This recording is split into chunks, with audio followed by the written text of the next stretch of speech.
Однажды рано утром Джон гулял в лесу возле своей хижины. Внезапно он остановился. В округе раздался пронзительный вой. Он поставил походное снаряжение и медленно подошел ближе, чтобы заглянуть в подлесок. На поляне он столкнулся с огромным лесным волком.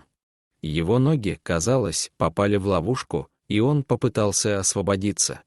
Но потом он, казалось, сдался и снова лег.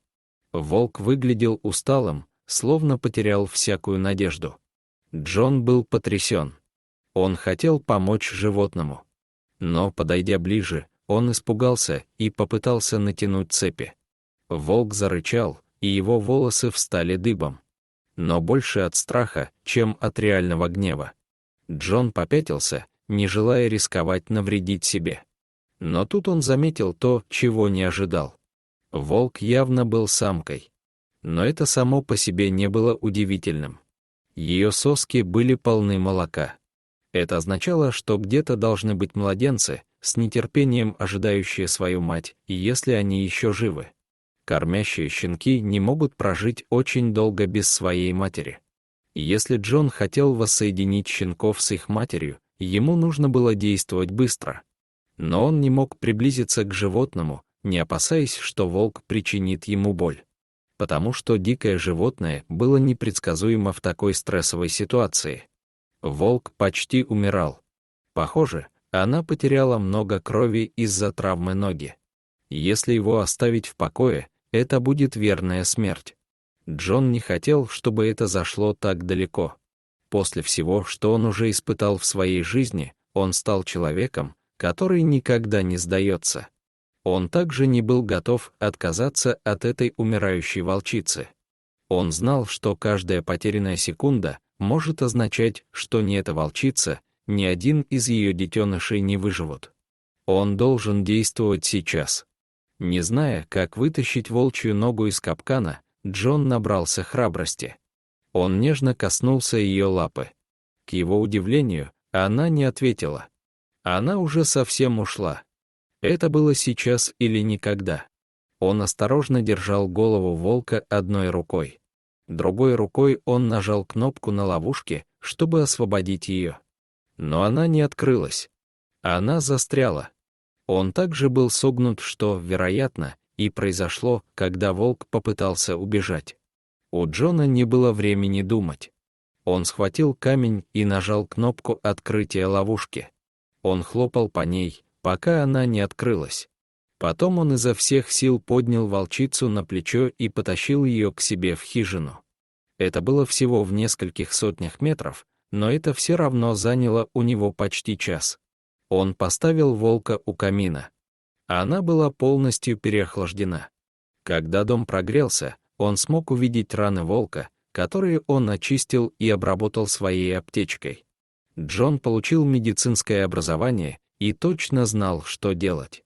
Ее нога была повреждена, но, к счастью, не сломана.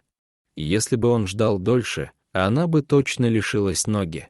Теперь он только надеялся, что сможет вовремя спасти ее жизнь. Она потихоньку начала подавать признаки жизни. Когда она снова зарычала на него в первый раз, он понял, что с ней все будет в порядке. Она нуждалась в нем, чтобы исцелиться, но она не хотела, чтобы он подходил к ней слишком близко. Зная, что она в конце концов проснется, Джон решил вывести ее из дома на крыльцо. После того, как он позаботился о волчице и она почувствовала себя лучше, он отправился на поиски щенков. Но где же Джон мог вообще найти берлогу с волчатами? Детеныши не могли быть слишком далеко, потому что волчица не уходит далеко от своих детенышей. Из-за его прошлого в канадских вооруженных силах у него было много знаний о выживании.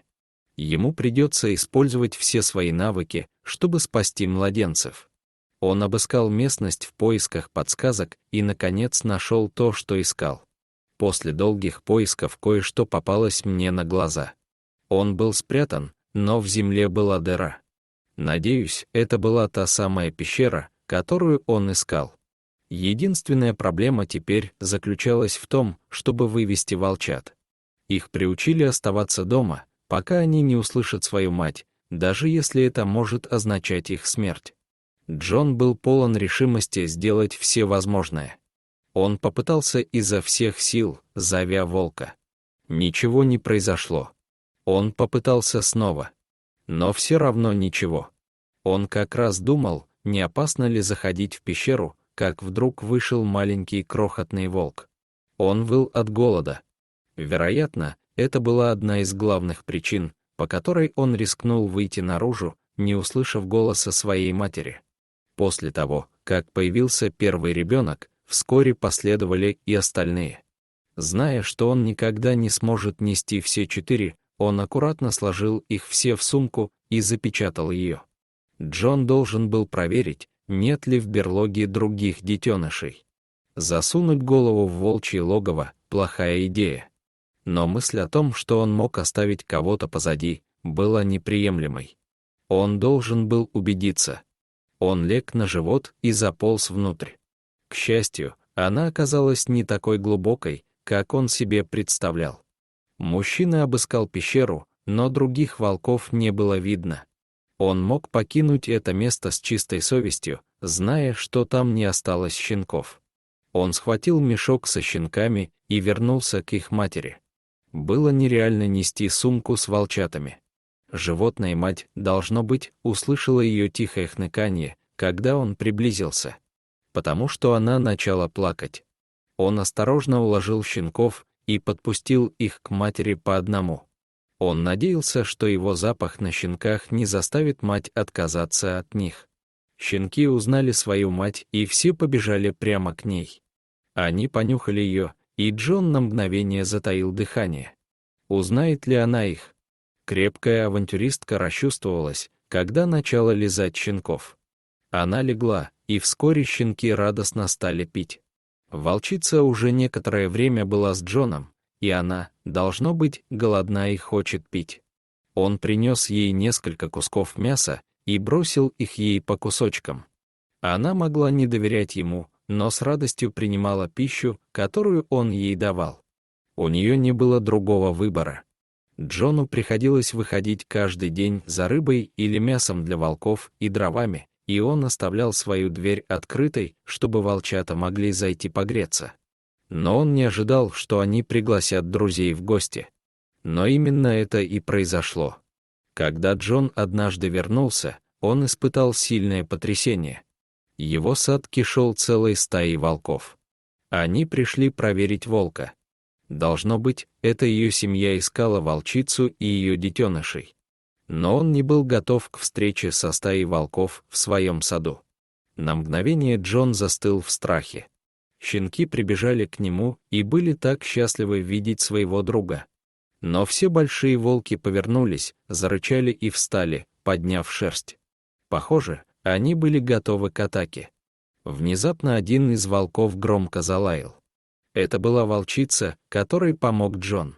Как только она залаяла, все остальные волки отпрянули и казались совершенно расслабленными.